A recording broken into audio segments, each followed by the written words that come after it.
Hello, welcome to everyone in this video. In this video, I want to discuss about the question which says that what do you mean by linear isotropic dielectric, right?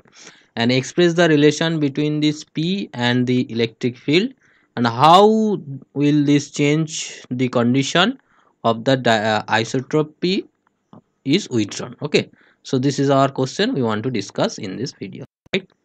So you can see that is the linear isotropic dielectric means the dielectric material where if you placed in a electric field, then what happened, these charge are separated, the positive charge are towards the electric field and negative charge back of the electric field. So these charge are separated. After the separation, these make a dipole, and the dipole per unit volume, polarization. If this polarization is proportional to this linearly proportional to the electric field, that's mean this P, this P is linearly proportional, this P is linearly proportional to this electric field, that is the power is 1, this P is, and this whole to the power n, if you take this n is 1, this is called linearly relation. If this polarization is linear to this electric field, applied electric field, then this is called linear dielectric, right? This is called linear dielectric.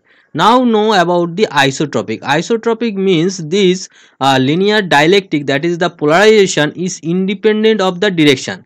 That's mean if you take at any point here in within the dielectric, if the polarization P is along this direction with proportional to E, then you must say that in other direction this polarization will be proportional to this electric field. So these are the symmetry in the directional, so there is no spatial distribution, there is the independent of spatial distribution. In all spatial direction this will be the same, then we call this as isotropic dielectric. Okay, so if you combine these two, you can say that any dielectric material placed in the electric field, then the changes are separated, charges are separated some distance, produce dipole, and dipole moment per unit volume known as polarization.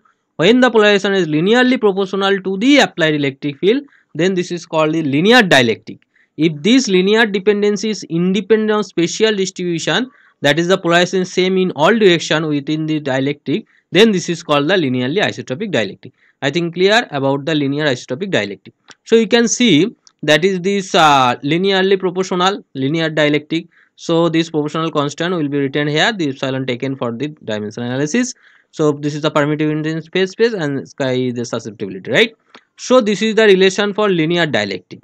But in case of the isotropic, this is same for all direction. So this must be scalar quantity, because at a particular point this will be the same for is the proportional to E. So E is on unique direction, but P is no specific direction, because this is have the same value in the all direction. There is no directional in case of the isotropic. That's why in case of isotropic, the relation will be like that. This is the scalar quantity.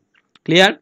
Now the question was, how will this change when this condition isotropy is withdrawn? If we withdraw the isotropy, then this proportional constant is only depend on this electric field direction. That's why the P is proportional to only electric field direction, right? So this, in that case, the polarization having the fixed direction along this electric field, depending on the chi is positive or negative, right, along the electric field, or opposite to the electric field depending on the chi susceptibility.